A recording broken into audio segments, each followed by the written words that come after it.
London সফরে গিয়ে তুমুল বিক্ষোভের মুখে পড়তে হলো বাংলাদেশের প্রধান উপদেষ্টা মোহাম্মদ ইউনূসকে।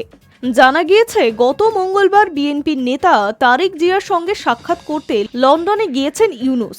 আর এই তারেক দীর্ঘদিন ধরেই ব্রিটেনের বাসিন্দা। বাংলাদেশের জাতীয় নির্বাচন সংক্রান্ত জটিলতা এবং দেশের অন্দরে চলতে থাকা রাজনৈতিক অস্থিরতা নিয়েই আলোচনার উদ্দেশ্যে ইউনূসের এই সফর। তবে লন্ডনের মাটিতে ইউনূস পা রাখার পরেই বিক্ষোভে ফেটে পড়লেন লন্ডনে বসবাসকারী বাংলাদেশিরা। ইউনূসের হোটেলের বাইরে আওয়ামী লীগের ব্যানারে বিক্ষোভ দেখান শতাধিক মানুষ। ইউনূসকে উদ্দেশ্য করে গো ব্যাক স্লোগান দেওয়ার পাশাপাশি বাংলাদেশের মাটিতে চলতে থাকা নৃশংস মাস্টারমাইন্ড বলে আক্রমণ করা হয় প্রধান উপদেষ্টাকে। বিক্ষোভকারীদের অভিযোগ, শেখ হাসিনাকে দেশছাড়া করার পর গোটা বাংলাদেশে যে অরাজকতা, উগ্র মৌলবাদ ও হিংসার রাজত্ব চলছে, তার জন্য দায়ী ইউনূসের প্রশাসন। বাংলাদেশের মাটিতে মানবাধিকার লঙ্ঘন, গণহত্যা, আইন শৃঙ্খলা ব্যবস্থাকে খারাপ করে তুলছে এই মৌলবাদীরা।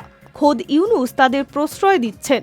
বিক্ষোভকারীদের অভিযোগ, আততায়ীদের হামলার মৃত্যুর ভয়ে যেসব নেতারা বাংলাদেশ ছেড়ে বিদেশে পালিয়েছেন, তাদের বেছে বেছে মামলা দেওয়া হচ্ছে। শুধু তাই নয়, দ্রুত নির্বাচনের দাবির পাশাপাশি সেই নির্বাচনে আওয়ামী লীগকে প্রতিদ্বন্দ্বিতা করার সুযোগ দেওয়ার দাবি জানান বিক্ষোভকারীরা। এই সফরে ব্রিটেনের প্রধানমন্ত্রী কিয়ের স্টারমারের সঙ্গে সাক্ষাতের ইচ্ছে ছিল ইউনূসের, তবে জানা যাচ্ছে সেই বৈঠকের সম্ভাবনা বাতিল হয়েছে।